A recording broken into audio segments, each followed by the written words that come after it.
nawawala? A. Chinelas or B. Headband at panali sa buhok? Ayan. Jopay, siyempre, Okay. kasama niya yan. Alam niyo yan.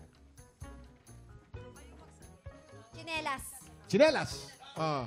Chinelas lagi niyang nawawala kasi lagi kaming pagod sa sa trabaho. Yan. Tapos lagi may bitbit na chinelas. Ah. So gugulat na lang siya, naiiwan niya doon sa show. Yan. Wala na naman siya chinelas. Ang ending yan, yung chinelas na lang ng mga kasama namin yung ginagamit niya. Eh, ang laki-laki ng paa niya. So size 5 yung ginagamit. Yan. May allowance. Ako, mali!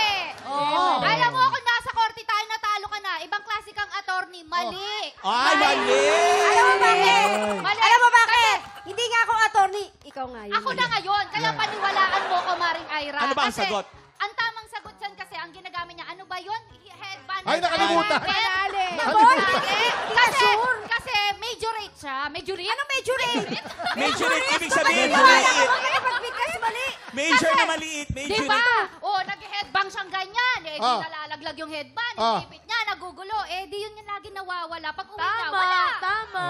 Pakinggan mo, nagsasabi ng totoo. Ano ka ba? Paano mawawala? Anli kaya yun? Hoy, teka, wag kayong mag-away. May concert pa kayo. Ha? Wala Baka na. mamaya. Baka hindi matuloy. After ng TikTok lang, wala na. Wala na friendship. Oh, eto na, eto na. Sexo Ira, ano Chinelas. ang sagot mo? Tagal ko na kilala si Rochelle, kaya feeling ko, panali ng buhok. Yun. Ay, nako. Kabog ba o sabog? Alamin natin.